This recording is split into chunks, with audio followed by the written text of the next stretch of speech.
Al-Quran diturunkan secara berangsur-angsur.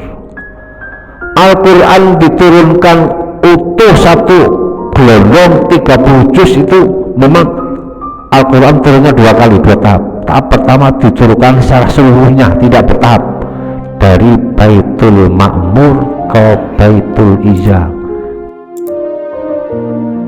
Assalamualaikum warahmatullahi wabarakatuh.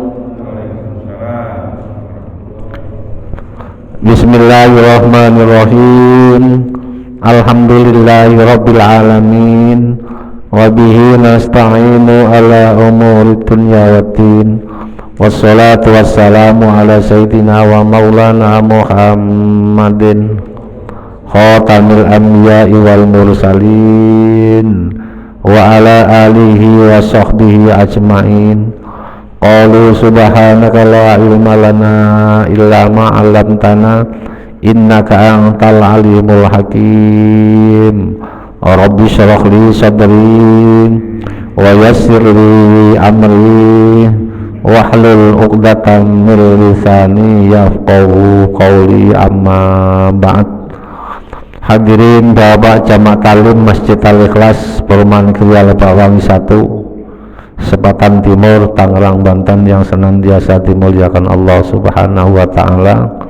Syukur alhamdulillah kita masih diberikan nikmat sehat walafiat, nikmat panjang umur, nikmat kesempatan, sehingga kita bisa melaksanakan sholat maghrib berjamaah di tempat yang mulia ini, dan dilanjutkan kita bisa duduk bareng untuk taklim dalam kajian kitab suci Al-Quran.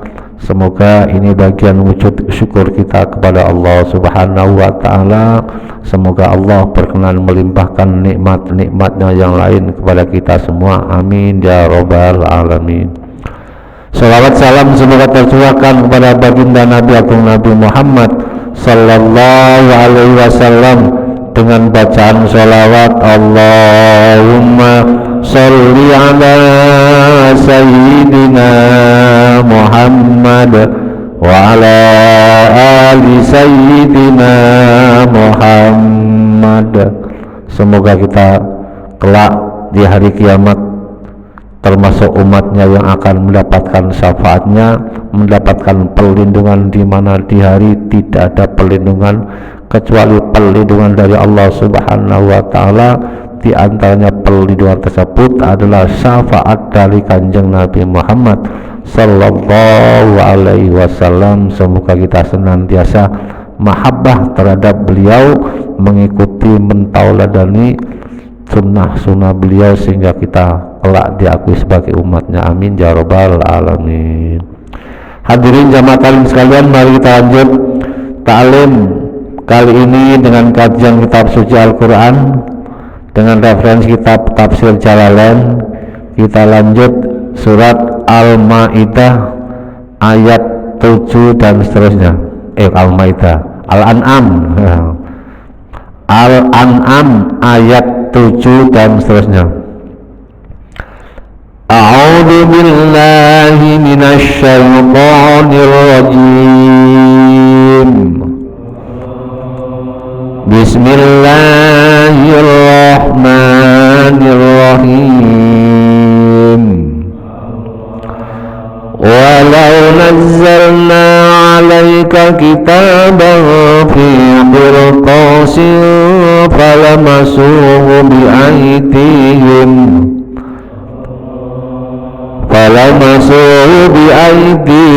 laqala alladhina kafaru in hadha illa sihrun mubin. Wa qalu laula unzila alaihi malak walau anzalna malakan laqudiyal amru thumma la yunzarun walau ja'alnahu malakan laja'alnahu rajulan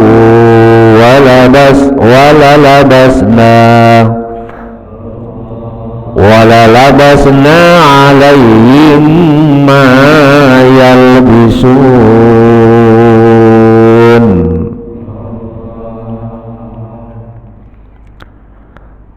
Al-An'am ayat 7.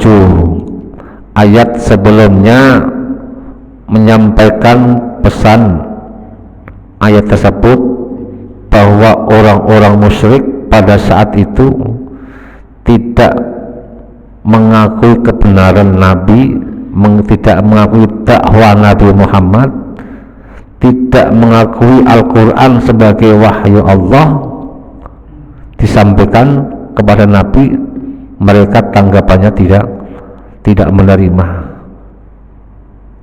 Illa kanu anha mu'ridin, mereka mendustakan, berpaling dari ayat-ayat Allah, mendustakan ayat Allah, mendustakan Al-Quran. Bahkan mereka mentertawakan, mencemooh dakwah Nabi dan Al-Quran. Kemudian Allah memberikan gambaran bagaimana akibatnya orang-orang yang mendustakan kebenaran. Allah telah menghancurkan, membinasakan mereka, kemudian sampai dihancurkan semuanya orang-orang yang mendustakan Al-Quran, mendustakan kebenaran, mendustakan Allah. Disampaikan Allah, diceritakan yaitu tentang orang-orang yang dialami kaumnya nabi-nabi terdahulu. Di antaranya adalah kaum Saba. Kaum Saba kaumnya Raja Bilqis, di bawah naungan mereka saat itu sudah ditundukkan oleh Nabi Sulaiman. Itu taubahnya seperti kondisi sekarang. Kaum Saba, mereka punya bendungan yang kuat, bendungan disuruh ngerawat nggak dirawat, mereka malah banyak berbuat dusta, tidak mengakui kebenaran, mereka menyembah api, menyembah berhala, menyembah bukan selain Allah. Akhirnya bendungan tersebut jebol. Karena apa? Karena ulah mereka membanggakan bendungan mereka jebol, terjadi banjir seperti sekarang. Banjir meluap kemana-mana, seluruh daerah yang dulunya subur lenyap seketika dengan banjir yang sekedap. Tanaman sawah, kebun mereka hancur lebur. Yang dulunya tanaman yang sangat produktif, harganya mahal, setelah banjir hilang lenyap, yang tumbuh apa? Pohon-pohon yang pahit, pohon pintau, pohon yang tidak produktif. Itu gambaran seperti akibat apa? Akibat fa'ahlaknahum bidunubim, karena dosa-dosa mereka. Sekarang perumpamaan tersebut juga, ini ayat tersebut termasuk apa? Memberikan pelipur hati Nabi, menghibur hati Nabi supaya dakwahnya terus menyampaikan ayat-ayat Allah, menyampaikan kebenaran terus kita laksanakan. Memang bukan zaman Nabi banyak orang yang tidak suka kebenaran, tapi tugas kita hanya apa? Tetap menyampaikan dakwah lewat manbar masjid, lewat taklim, lewat manapun. Tugas kita apa? Menyampaikan ayat-ayat Allah Subhanahu wa ta'ala. Anggapan mereka, ini Allah memberikan gambaran, walau nazzalna lamun nurunake ingsun Allah alaika ing atase sira Muhammad kitaban ing kitab Al-Quran, maktuban yang ditulis, fi kirtasin ing dalam kertas, rokin kang tipis, kama koyok kitab iktarohu kang podo jaluk sopo kafir Mekah musyrikin hu ing kitab. Fala masuhu mongko ison demek sopo musyrikin hu ing kitab bi aidim kelan pira-pira tangane musyrikin, ablagho kang lebih akurat, lebih pas gitu. min ayanuhu kang padha menyaksikan kabeh sapa musyrikin hu ing kitab li annau kron satemene kelakuan anfa iku lebih lebih bisa menghilangkan lisaki maring kelakuan lakola maka yeti ngucap sapa landina wong kabeh kafaru kang boros kabeh sapa landina apa yang diucapkan innama hadza illa sihrun mubin innama sak temene mahada ora ana iki kitab illa sihrun angin sihir mubinun kang nyoto ai ta'anutan ai la imana tidak ada perasaan iman wa inatan lan keingkaran. Jadi walau nazzalna alaika kitaban wahai Muhammad, jika aku turunkan Quran ini secara langsung berupa kitab yang ditulis di dalam kertas, kitaban fi kitab yang tulis dalam kertas, kemudian falamasuhu bi'aidin dan tulisan tersebut bisa dilihat, bisa dipegang secara nyata oleh mereka, oleh orang-orang kafir, oleh orang musyrikin, oleh kafir Quraisy, bisa dipegang dengan tangan mereka, istilahnya Pak, bisa dilihat dia nyata. Oh ini kitab Quran, oh ini kitab wahyu dari Allah. Kalau seperti itu apa tanggapan mereka? Laqala alladziina kafaru, sungguh mereka mengatakan orang-orang kafir itu in hadza illa sihrun mubin, disebut ini adalah sihir sulapan. Memang di hati orang-orang musyrik, mereka di hatinya sudah ada kebencian kepada Allah, kepada Nabi Muhammad, kepada Al-Quran. Sampai kapanpun mereka dikasih penjelasan, dikasih ayat, mereka tetap tidak percaya, tidak beriman kepada Allah. Jadi permintaan mereka supaya Quran itu yang dibawa Nabi Muhammad itu seperti zamannya kitab Zabur, kitab satu mushaf nih kitab. Karena Al-Quran beda turunnya dengan kitab-kitab sebelumnya. Al-Quran diturunkan secara berangsur-angsur. Al-Quran diturunkan utuh satu gelombang 30 juz, itu memang Al-Quran turunnya dua tahap. Tahap pertama diturunkan secara seluruhnya, tidak bertahap, dari Baitul Ma'mur ke Baitul Izza, itu satu gelombang utuh, mulai dari surat Al-Fatihah sampai An-Nas, utuh seluruhnya diturunkan dari Baitul Ma'mur ke Baitul Izza. Karena di langit itu ada dua tempat ibadah, satu Baitul Ma'mur yang situ dibangunkan Ka'bah ya, ketika Nabi Adam beribadah, itu Baitul Ma'mur seperti apa kalau di dunia itu Ka'bah di Masjidil Haram, di Baitul Ma'mur ada Ka'bah, itu buat ibadah para penduduk langit, para nabi, para malaikat, itu ibadahnya di Baitul Ma'mur. Yang kedua Baitul Izza itu di langit lapis satu. Dari Lauh Mahfuz, Al-Quran turun secara totalitas dari Lauh Mahfuz ke Baitul Izza. Itu benar turunnya apa? Turunnya di malam Lailatul Qadar utuh. Inna anzalnahu fi Lailatul Qadar. Sungguhnya kami telah menurunkan Al-Quran fi Lailatul Qadar, di malam Lailatul Qadar. Nah, dari Baitul Izza diturunkan kepada Nabi Muhammad lewat malaikat Jibril, turunnya berangsur-angsur, tidak seperti Taurat, Injil dan Zabur satu sekaligus jadi. Tujuannya apa? Tujuannya supaya Al-Quran gampang difahami, gampang dihafal.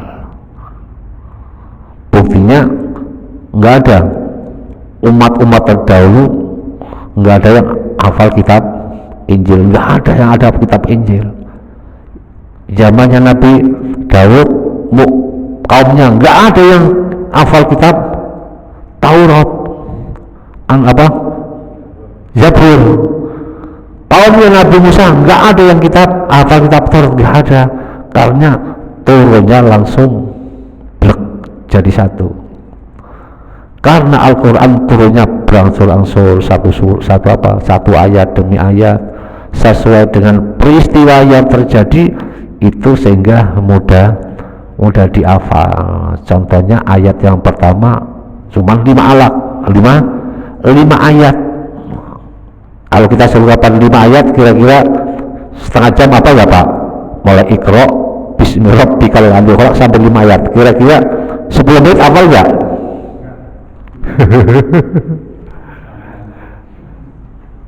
5 ayat. Coba umpamanya kita belum ini, kita suruh ngapalin umpamanya nih surat Al-An'am 1 ayat, satu ayat, kira-kira dikasih waktu 10 menit hafal gak ya? Alhamdulillahilladzi khalaqas samawati wal arda wa ja'alal dhulumati wan nur tsummal ladzina kafaru bi rabbihim ya'dilun. 10 menit hafal gak Pak? Kalau ada kemana hafal, pasti hafal. Karena apa? Ya kita menganggap ya dibaca aja lah, nggak ada keinginan untuk menghafal. Nah itu tujuannya Al-Quran diturunkan sedikit-sedikit itu supaya mudah dihafal. Karena apa? Pada waktu Al-Quran turun nyari kertas susah Pak, nyari kertas HPS, kertas seperti buku anak buat sekolah nggak ada, karena belum ada pabrik kertas, nggak ada. Orang bawa barang pakai kardus nggak ada. Nah, yang ada lembaran batu, kulit hewan yang sudah dikeringkan, kulit pelepah kurma yang sudah kering, nulisnya di situ. Nah, ketika Nabi mendapatkan wahyu ditulis, setelah ditulis dilaporkan terhadap sahabat Nabi Zaid bin Sabit ya, namanya siapa? Zaid bin Sabit, tapi siapa? Zaid bin Sabit. Zaid, tolong ini simpan, ini wahyu yang pertama turun, simpan. Jadi buat file. Kalau sekarang buat apa itu namanya Pak? Buat memori, simpan di flash disk. Kalau sekarang ya simpan di flash. Sekarang simpan, disimpan. Nah, setelah ayat pertama Al-Quran turun, semua sahabat sampaikan hafal, semua sahabat menghafalkan, karena mereka bahasanya bahasa Arab dan langsung ngerti. Kalau umpamanya kita orang Indonesia turunnya dengan bahasa Indonesia, ya langsung hafal, ngerti gitu Pak ya. Karena ini turunnya di Arab, di Mekah, mereka sono mayoritasnya bahasa sehari-hari adalah bahasa Arab, tapi bahasa Arabnya lebih fasih daripada bahasa pasaran, itu bahasa Al-Quran.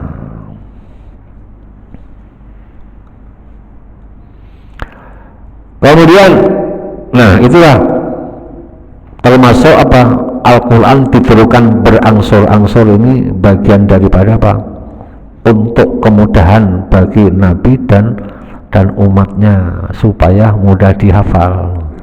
Buktinya seluruh sahabat Nabi mulai turunnya waktu sampai Nabi wafat, mereka hafal Al-Quran, mulai dari wahyu pertama sampai wahyu yang terakhir, itu adalah sahabat Nabi adalah hafal semuanya. Nah, ketika itu, ini sedikit membuka sejarah tentang turunnya Al-Quran, karena permintaan orang-orang musyrik kafir Mekah mintanya Al-Quran itu kenapa tidak turun satu gelombang berupa kertas yang bisa dilihat, tapi ini yang mendatangkan nurkan Allah lewat malaikat Jibril bertemu langsung kepada Nabi Muhammad. Kemudian permintaan orang musyrik seperti itu, waqalu, kemudian mereka menjawab, waqalu lan padha ngucap sapa alladzina kafaru laula unzila alaihi, laula lamun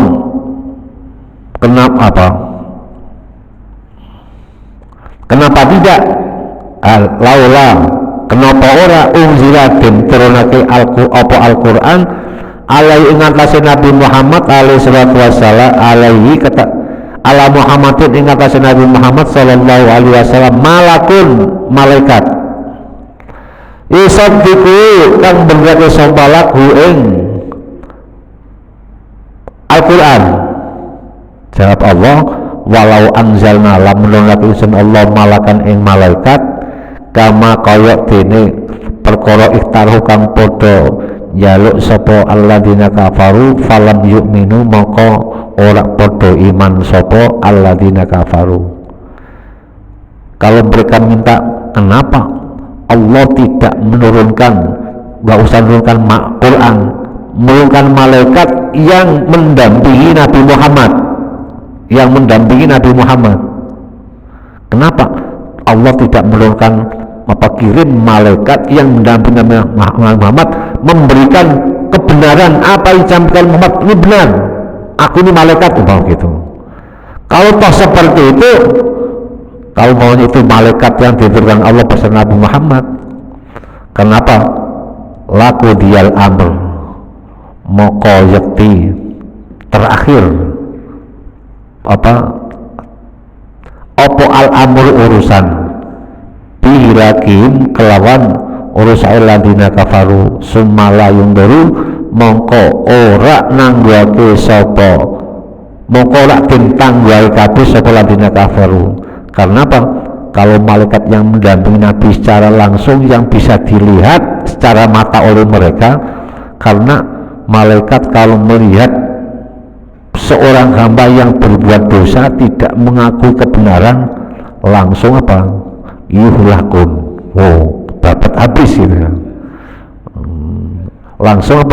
Langsung disikat habis. Makanya laku biar amr, ya habis urusan gitu. Tidak ada tidak dikasih waktu jeda, tidak ada dikasih waktu untuk bertaubat, enggak ada. Itu kalau Nabi Muhammad didampingi oleh malaikat yang bisa dilihat secara nyata oleh orang kafir. Ini semua adalah apa?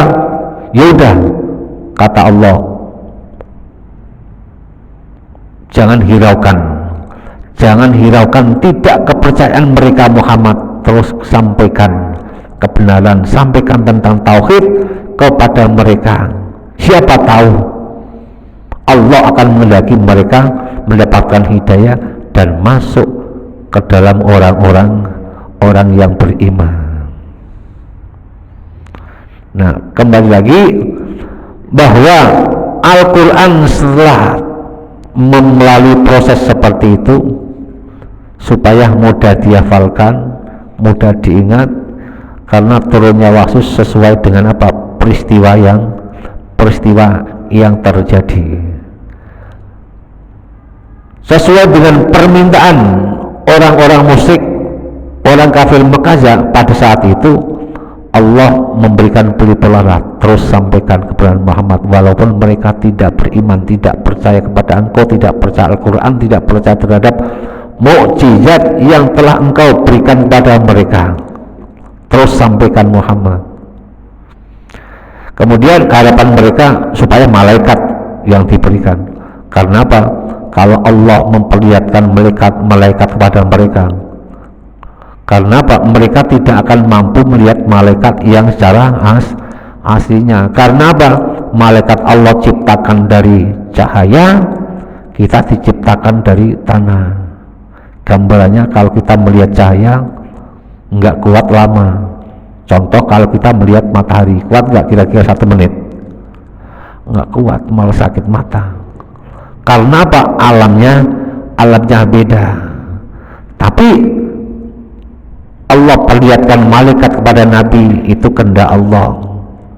Allah perlihatkan malaikat Nabi bisa melihat malaikat Allah turunkan dimensi penglihatan para nabi urusan Allah. Begitu juga malaikat dimensinya diturunkan sehingga bisa saling ketemu. Kalau secara aslinya manusia tidak akan bisa melihat hal-hal yang gaib, karena malaikat itu adalah hal yang gaib, tidak bisa dilihat oleh panca indera secara nyata, nggak bisa. Kalau ada manusia yang diberikan penglihatan bisa melihat secara manusia secara nyata, nanti kalau kita manusia itu sudah tidak bisa, hatinya sudah tidak terpaut urusan dunia. Kalau hatinya sudah tidak terpaut dengan urusan dunia, sudah tidak perlu lagi dengan harta kepentingan dunia, mereka akan diperlihatkan bisa melihat jenisnya malaikat secara nyata. Kapan? Contohnya, kalau manusia sudah akan menghadapi kematian. Wa antum hina idin tangdurun. Kamu saat itu bisa melihat apa yang sama lama kamu ini tidak melihat, bisa melihat malaikat, bisa melihat gambaran surga, gambaran neraka. Itu Allah perlihatkan. Nah, itu gambarannya seperti itu. Karena apa? Hatinya sudah tidak terpaut dengan urusan dunia. Berarti yang menghalangi pandangan kita terhadap hal-hal seperti itu adalah apa? Kita masih perlu urusan dunia, masih butuh duit, masih butuh minum, masih butuh makan, masih butuh rokok, butuh ngopi, butuh jalan-jalan, gitu kan ya. Itu yang menghalangi kita untuk ingat kepada Allah Subhanahu wa ta'ala. Kembali lagi bahwa adanya malaikat itu adalah hal yang gaib, tidak bisa diterima, tidak bisa dinalar dengan akal logika, bisanya diterima dengan iman, bisa diterima dengan keimanan kita kepada Allah Subhanahu wa ta'ala.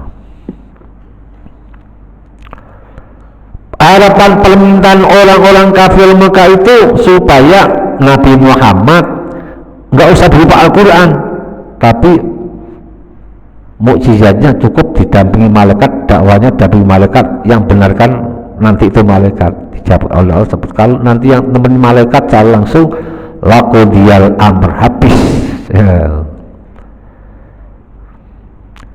Layung baru semua layung baru zamhiluna layung barun ora diwani kesempatan sopo kaladina kafaru ayyam haluna, diwai kesempatan kabeh li taubatin maring taubat, au ma'dziratun utawa njaluk ampunan, keadatillahi koyok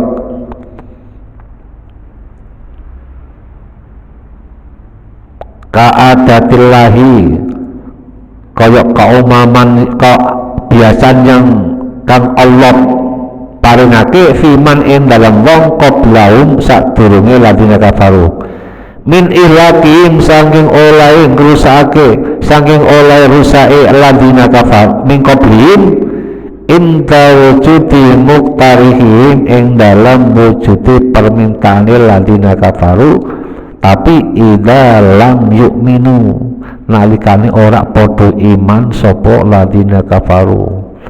Permintaan mereka diijabah oleh Allah, permintaan mereka dikasih semua, tapi akhirnya mereka tidak beriman, akhirnya dibinasakan Allah seperti kaumnya nabi-nabi sebelum Nabi Muhammad, kaumnya Nabi Lut, kaumnya Nabi Shu'aib, kaumnya Nabi Soleh. Mereka dihancurkan oleh Allah dengan siksaan yang secara langsung di depan mata mereka. Kaumnya Nabi Lut, buminya dibalik, gempa, buminya dibalik. Jadi setelah buminya dibalik, desanya rata, sudah enggak ada rumah, sudah enggak ada pohon, rata jadi tanah. Istilahnya tanahnya dibalik. Coba buka surat kemarin Al-Haq, surat Al-Haqqah, kaum Samud, kaum Ad, mereka ditimpa bencana seperti itu. Ada kaumnya Nabi Shu'aib ditimpa angin yang kencang selama 7 hari 8 malam, seminggu ditambah satu malam dengan badai angin yang kencang, birihin sorsorin atia, angin yang kencang rasanya adanya rasanya panas, sampai manusianya bergelimpangan. Seperti apa? Seperti pohon yang bergelimpangan di tengah jalan seperti itu. Itu siksa yang Allah berikan kepada kaum yang tidak beriman kepada Allah dan kepada nabinya, gambarannya seperti itu. Tuh Nabi Muhammad diberikan penjelasan Allah seperti itu. Yaudah, terus jalankan Muhammad, kamu tidak usah hiraukan urusan mereka.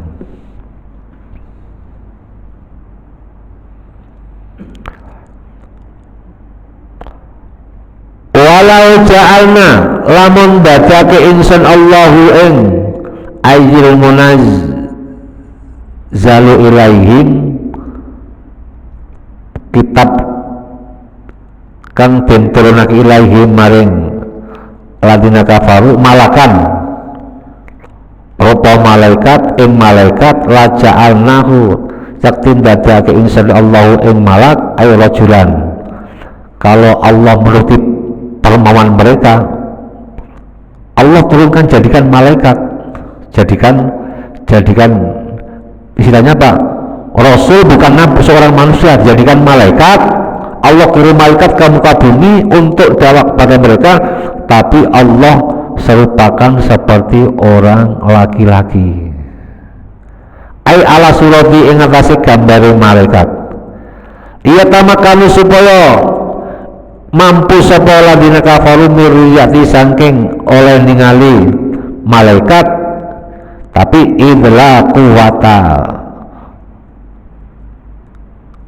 into ora ana kekuatan iku maujud lil basari marang menungso ala ru'yatil malaki ing atase lihat malaikat. Nah, memang manusia tidak bisa mampu melihat malaikat secara nyata. Karena apa? Alamnya beda. Malaikat diciptakan dari cahaya, manusia diciptakan dari tanah. Tidak bisa. Kalau pun itu bisa, Allah serupakan seperti manusia biasa. Kalau Allah ciptakan, turunkan seorang rasul dari malaikat, bisa Allah, tapi Allah serupakan. Tapi apa tanggapan orang-orang kafir? Walau anzalnahu lamun lak insan Allahu ing malak, wa ja'alna lan dada insan Allah ing malak rajulan ing wong lanang. Jadi Allah berikan turunkan malaikat sebagai rasul, tapi malaikat tersebut diserupakan sebagai orang lelaki. Labasna ay sabahna yakti aku miripake ingsun alain ing atase ladina kafaru ma ing perkara yalbisuna kang padha ala angfusim, kang padha apa nyerupani kabeh sapa ladina kafaru ala angfusim bi ayyakulu ma hadza illa basarun mislukum. Apa jawaban mereka? Masuk seorang malaikat sama dengan manusia. Jadi tanggapannya apa? Masuk malaikat bodoh karo aku, sama dengan kita semua, sama dengan manusia. Wah, ini bohong lagi. Jawabannya berarti seperti itu. Ini menggambarkan berarti sampai kapanpun argumen yang disampaikan orang-orang musyrik yang tidak beriman kepada Allah, itulah gambaran hati mereka. Mereka tetap tidak bisa menerima kebenaran, bahwa yang disampaikan Nabi Muhammad itu adalah benar dari Allah Subhanahu wa taala, bahwa Al-Qur'an diturunkan mulai dari Baitul Mahfuz ke Baitul Izza, itu benar sekali secara utuh. Tapi dari Baitul Izza ke Nabi Muhammad berangsur-angsur lewat malaikat Jibril. Tujuannya apa? Supaya mudah dihafalkan, mudah diingat, mudah dilaksanakan. Kalau perintah tersebut langsung sekali, tentu kita tidak bisa. Makanya perintahnya turunnya agama lewat wahyu itu pelan-pelan. Sholat dulu, setelah sholat kemudian zakat setelah puasa dan haji, dan terus satu-satu, tidak bisa langsung kalau itu susah. Kita sebagai umat Muhammad pada saat itu orang yang beriman pada Allah sungguh berat. Makanya Islam itu apa? Mudah. Kalau Islam itu mudah, tidak sesulit yang kita bayangkan. Contohnya apa? Hukum Islam seperti ini, harus dikerjakan. Harus sholat, tapi ada kalanya sholat itu boleh tidak dikerjakan. Bagi siapa? Bagi yang tidak sakit, bagi yang sakit, bagi yang ada halangan. Puasa wajib boleh bagi yang sehat, tapi yang sakit, yang punya halangan tidak wajib melakukan puasa. Itu gambarannya seperti itu. Nah, Al-Quran yang kita baca sampai sekarang ini adalah dulu zaman Nabi nggak ada Al-Quran, tapi Nabi sudah memberikan informasi, wahai sahabat, ditunjuk Quran yang sudah tercatat, dikumpulkan. Nabi menunjuk 4 seorang sahabat sebagai sekretaris menulis Al-Quran, suruh kumpulin. Kenapa Al-Quran tidak dikumpulkan di bentuk mushaf seperti ini zaman Nabi? Karena apa? Turunnya Al-Quran belum selesai, sehingga zaman Abu Bakar mushaf belum terkumpulkan, belum terbentuk seperti Alkitab seperti ini. Tapi atas usulan sahabat Umar supaya Quran dikumpulkan dibuat kitab seperti ini, ditentang oleh sahabat Abu Bakar, tapi akhirnya menyetujui. Ya udah, baru dikumpulkan semua. Dikumpulkan itu berupa tulisan-tulisan, itu dikumpulkan dari batu, dari kulit hewan, dari pelepah kurma, dari tulisan-tulisan yang lain dikumpulkan sampai zaman sahabat Nabi Umar bin Khattab. Umar bin Khattab itu akan dibuat mushaf. Kemudian setelah zaman Umar bin Khattab, kemudian istri Nabi dari Sayyidatina Hafsah diberikan tugas untuk menjaga tulisan-tulisan wahyu yang terkumpulkan lewat batu, lewat kertas-kertas yang lain. Hafsah, mohon dijaga ini, mohon dijaga. Setelah zaman Sayyidina Utsman, nah itu baru dijadikan mushaf yang terkenal dengan mushaf Utsmani. Mushaf Utsmani yang sampai kita ini cirinya apa ya? Cirinya itu setiap Sohifah itu ayatnya nggak ada yang nyambung, berarti akhir ayat tutup ayat gitu. Contohnya kayak gini nih Bang ya.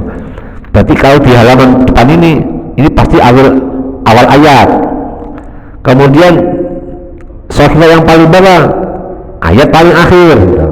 Itu cirinya mushaf Utsmani. Ada kan kalau kan ini ayat belum selesai nyambung ke Sohifah berikutnya gitu. Untuk awal juz pasti di awal juz itu ada di Sohifah sebelah kiri gitu kan ya. Sohifah sebelah kiri pasti awal juz posisinya seperti itu.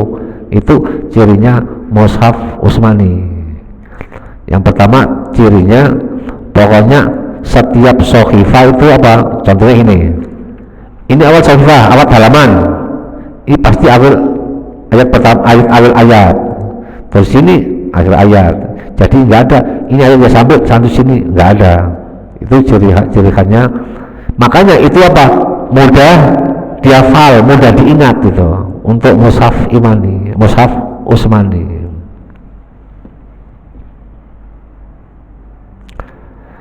Nah, untuk itu yang perlu kita ingat adalah apa? Supaya anak-anak kita, keluarga kita didik supaya mereka kelak menjadi orang yang beriman sampai akhir hayat kita, sampai akhir hayat mereka tetap membela menanamkan kalimat tauhid, iman jangan sampai hilang dari hati mereka, dari jiwa mereka, karena mereka nanti akan bertemu kepada kita nanti kalau kita mendapatkan orang yang baik, mendapatkan surganya Allah, nanti mereka akan bertemu di dalam surga Allah Subhanahu wa taala. Kita kutip dari apa? Ini kita kutip dari ayat Al-Qur'an. Walladzina, masih berapa menit lagi, Pak? 1 menit lagi. Ya, mungkin ini yang dapat saya sampaikan. Mungkin ada informasi sebelum kita tutup.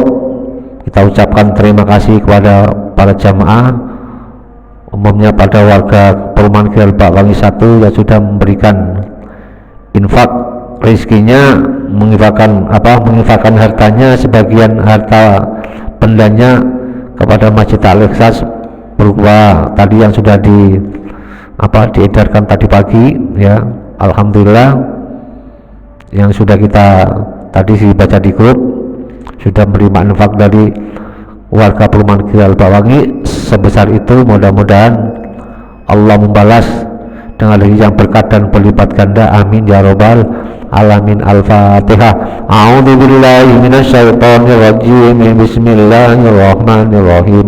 Alhamdulillahi rabbil alamin, arrahmanirrahim, maliki yaumiddin. Iyyaka na'budu wa iyyaka nasta'in, ihdinas siratal mustaqim, siratal ladzina an'amta 'alaihim ghairil maghdubi 'alaihim waladdallin. Amin. Pengumuman yang kedua, barangkali para jamaah nanti habis sholat Isya mau bekam ya sama Pak Sis udah siap ya. Di habis sholat Isya kalau ada taksim monggo, yang langsung bekam monggo. Pak Sis siap ya, barangkali itu yang dapat saya sampaikan. Bismillahirrahmanirrahim. Alhamdulillahirabbil alamin. Allahumma shalli wa sallim ala sayyidina Muhammad wa ala ali sayyidina Muhammad. Ya Fattahu ya Alim, iftah lana fathan qariba wa alimna ilman nafi'a. Allahumma alimna ma lam tana, alimna ma la lam tana, alimna ma yanfa'una, alimna ma la yanfa'una, innaka ta'lamu wa la na'lamu wa anta 'allamul ghuyub. Allahumma inna na'udzubika min ilmin la yanfa' wa min qalbin la yasha' wa min nafsin la tazba wa min du'ain la yustajab wa min sharri dhalikal arba' bi rahmatika ya arhamar rahimin. Allahumma jal auladana wa talamidana wa alimatina wa man hadara fi hadhil jama'ah min ahlil ilmi wa ahlil iman wa ahlil taqwa wa ahlil ibadah wa ahlil quran wa ahlil rizki wa ahlil du'a wa ahlil khair wa la tajalna wa iyyahum min ahli sharri wa dhawir, innaka ala kulli syai'in qadir. Rabbana atina fid dunya hasanah wa fil akhirati hasanah wa qina adzabannar. Wa sallallahu ala sayyidina Muhammad wa ala alihi wa sahbihi wa sallam. Subhanaka rabbika rabbil izzati amma yasifun wa salamun alal mursalin walhamdulillahi rabbil alamin. Al-Fatihah. A'udzu billahi minasyaitonir rajim. Bismillahirrahmanirrahim. Alhamdulillahi rabbil alamin, arrahmanir rahim, maliki yaumiddin. Iyyaka na'budu wa iyyaka nasta'in, ihdinas siratal mustaqim, siratal ladzina an'amta 'alaihim ghairil maghdubi 'alaihim waladdallin. Amin. Apa ini? Apa? Doa buat Ibu Risyani binti Muhammad Saman, mamanya Firman, belum bebas. Maksudnya siapa ini? Mamanya Firman. Namanya siapa? Mamanya Firman, warga sini sendiri. Iya. Oh, iya. Meninggal besar. Habis maghrib. Oh. Ya, ada berita duka Pak ya. Inna lillahi wa inna ilaihi raji'un. Inna lillahi wa inna ilaihi raji'un. Inna lillahi wa inna ilaihi raji'un. Telah pulang ke rahmatullah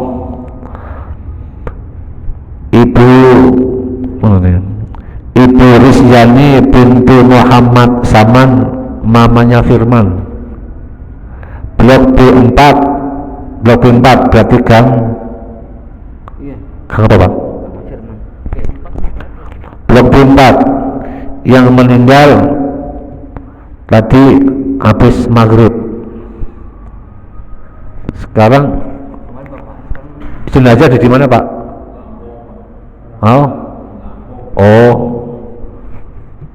Almarhumah jenazahnya di Lampung. Sekali lagi bahwa almarhumah meninggalnya posisinya di Lampung, tapi mereka adalah warga Perumahan Gria Lebakwangi yang beralamat di Blok B4. Sekali lagi kita ucapkan Allahumma gfir laha warhamha wa'afiha wa'fu anha. Semoga almarhumah diampuni segala dosanya, diterima amal ibadahnya, keluarga yang ditinggalkan diberikan ketabahan dan kesabaran oleh Allah Subhanahu wa taala. Al-Fatihah. A'udzu billahi minasyaitonir rajim. Bismillahirrahmanirrahim. Alhamdulillahi rabbil alamin arrahmanir rahim maliki yaumiddin. Iyyaka na'budu wa iyyaka nasta'in ihdinas siratal mustaqim siratal ladzina an'amta 'alaihim ghairil maghdubi 'alaihim waladdallin. Amin. Kurang lebihnya mohon maaf. Billahi taufiq wal hidayah. Wassalamualaikum warahmatullahi wabarakatuh.